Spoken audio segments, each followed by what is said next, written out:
You've asked one of the most impossible questions. Where did the Big Bang happen? And before we even start, let me tell you a secret. Every answer you imagine is already wrong, because the Big Bang didn't happen somewhere. It happened everywhere, including right where you're sitting now.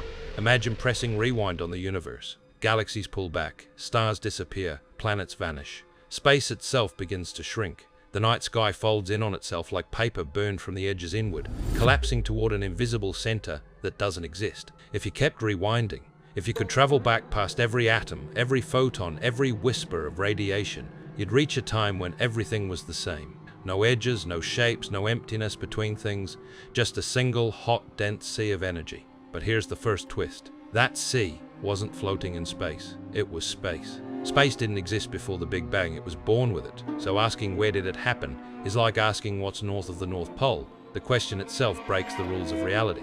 Scientists call that beginning a singularity, a point where the known laws of physics stop working.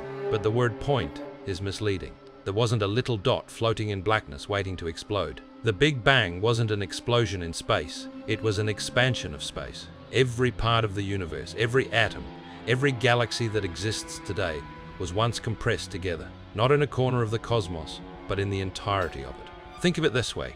Imagine a loaf of raisin bread rising in the oven. The dough is space, the raisins are galaxies. As the bread bakes, the dough stretches and every raisin moves away from every other raisin. There's no special raisin at the center. Everyone sees all others moving away. And that's exactly what astronomers observe when they measure galaxies' light. The farther away they are, the faster they're receding. This stretching is called cosmic expansion, and it's been happening for nearly 14 billion years. When we look into the night sky, we're not peering into distance, we're peering into time. The faint glow that fills the universe, the cosmic microwave background, is the ancient afterglow of that first fireball. It's not light from a single place, it's the cooled whisper of energy that once filled all space. Every direction you look, that same relic radiation comes back to you, identical, uniform, a message written across the entire sky. The Big Bang happened everywhere at once. But let's go deeper. Before the stars, before the galaxies, before even atoms could exist, the universe was smaller than a grain of sand and hotter than anything we can comprehend. Trillions of degrees. Quantum fields danced in chaos. Energy flickered into matter and back again faster than thought. Time ticked in units we can barely define. Tiny slices called Planck times, 10 to the minus 43 seconds long. Then something strange happened. Space itself began to inflate, not slowly, but exponentially. In less than a heartbeat, the universe ballooned from microscopic to cosmic. This moment is known as inflation, and it explains why the universe today looks smooth and uniform, why every patch of sky shares the same ancient temperature. And still, people ask, what was before it? That's the boundary where science meets philosophy. We don't know. Maybe there was no before, because time, as we know it, began with that expansion. The clock of the universe started ticking at zero. Before the Big Bang is like before time began. The concept dissolves in paradox, yet theories persist. Some physicists imagine a cyclical universe, endlessly expanding and contracting like a cosmic heartbeat. Others see our universe as one bubble among countless others in a grand multiverse. Each bubble its own Big Bang, its own set of laws, forever separate, forever unreachable. And then there are quantum gravity models, where the singularity never truly existed. Instead, a previous universe collapsed and rebounded, birthing ours from its ashes.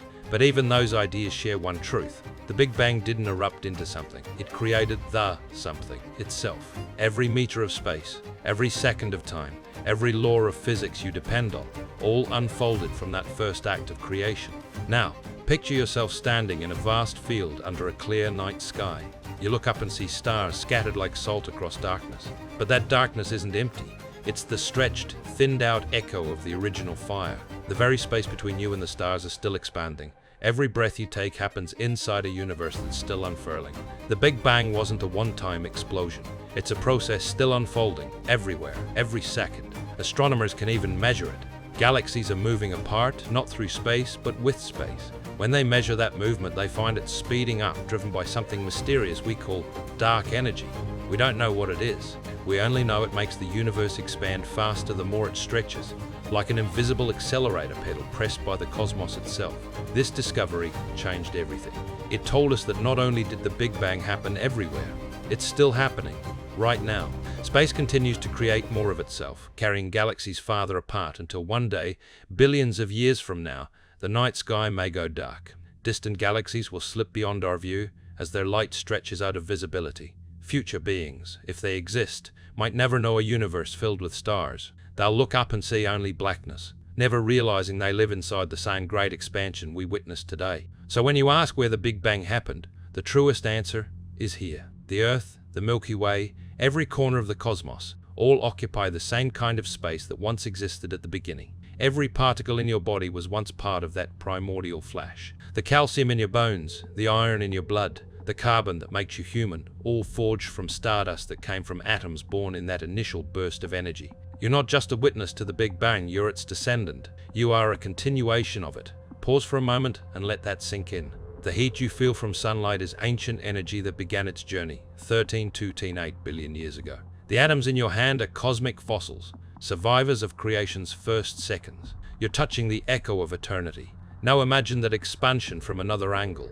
Instead of galaxies moving apart, imagine the fabric of reality stretching underneath them. That's why there is no center. The universe doesn't have an edge, like a balloon doesn't have a flat side.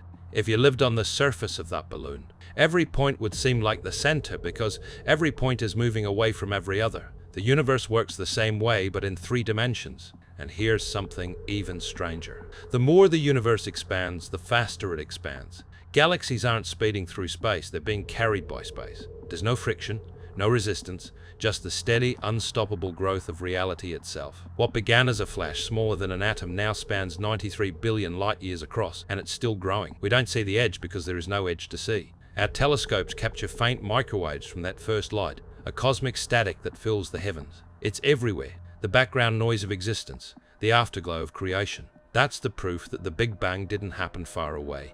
It happened right here and everywhere else too. Close your eyes, listen. The universe is still expanding. Its rhythm is slow, but it's there. Every second, new space is born.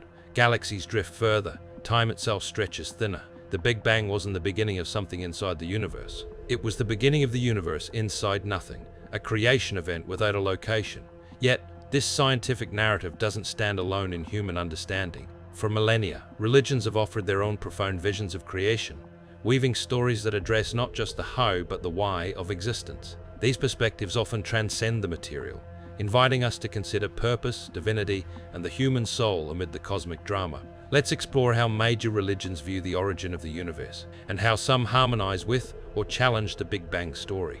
In Christianity, the Bible opens with Genesis. In the beginning, God created the heavens and the earth. This act of divine creation ex nihilo, from nothing, echoes the Big Bang's emergence from a singularity. Many Christian theologians, like those influenced by St. Augustine, interpret the beginning as the start of time itself, aligning with the idea that time began with the universe. Figures such as Pope Pius XVI in the 1950s even hailed the Big Bang as evidence of a creator, suggesting the initial explosion was God's "let there be light." Modern Christian thinkers, including those in the Catholic Church, embraced the theory through the lens of theistic evolution, where God set the laws of physics in motion, allowing the universe to unfold naturally. From this view, the Big Bang happened not by chance but by divine will, everywhere, as a testament to an omnipresent God who infuses creation with purpose. The expansion becomes a metaphor for God's ongoing providence, stretching the cosmos while drawing souls toward eternal truth. Islam offers a similar emphasis on a singular creator.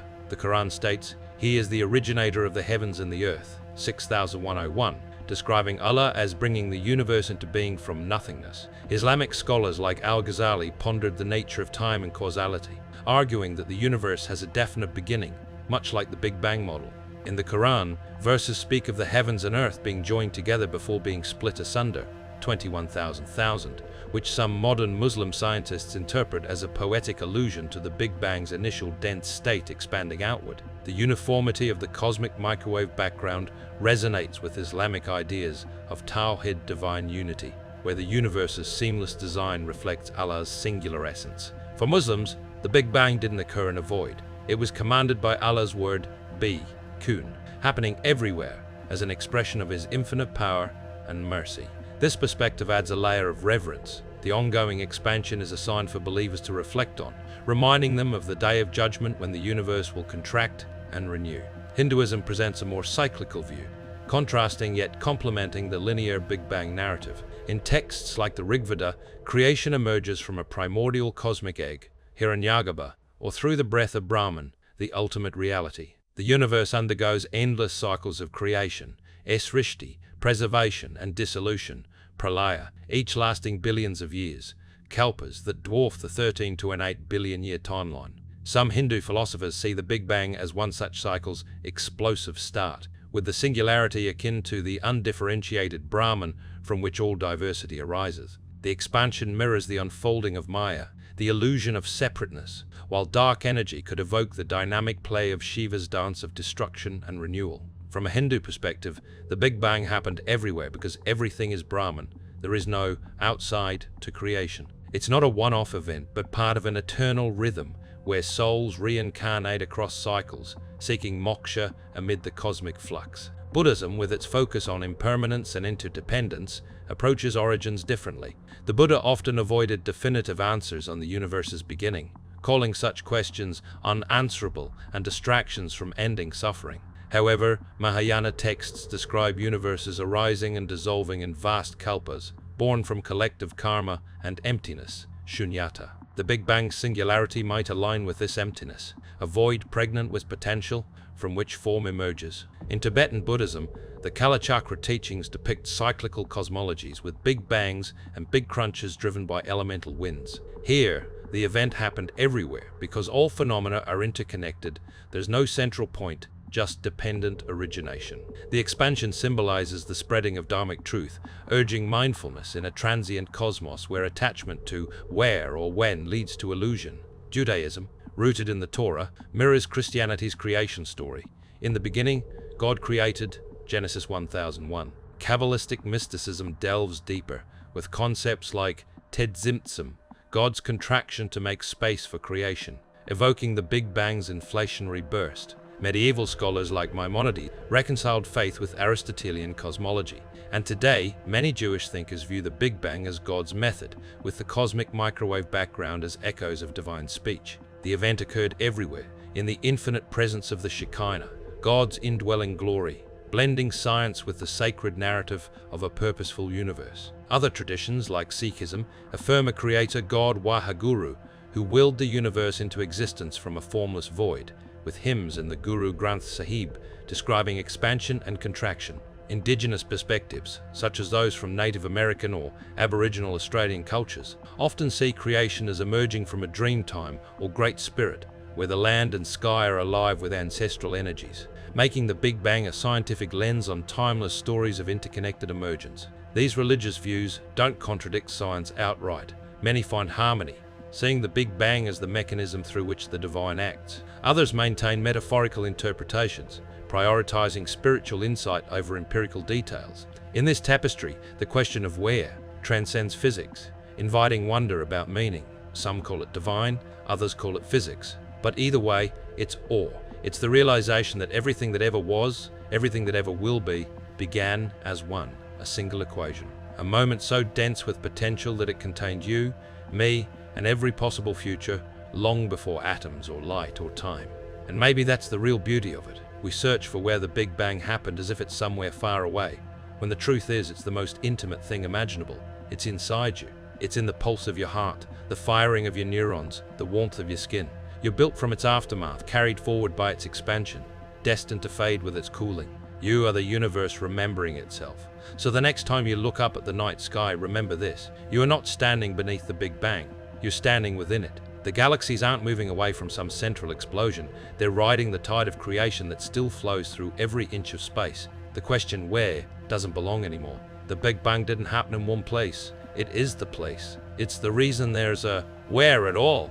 And as you listen to the quiet hum of existence, understand that you are hearing the longest echo in history, the sound of the universe becoming aware of itself. The Big Bang is not over. It never ended. It simply slowed down enough for stars to form, for planets to cool, for consciousness to arise and ask the one question that leads us back to the start. Where did it all begin? Right here, everywhere, always.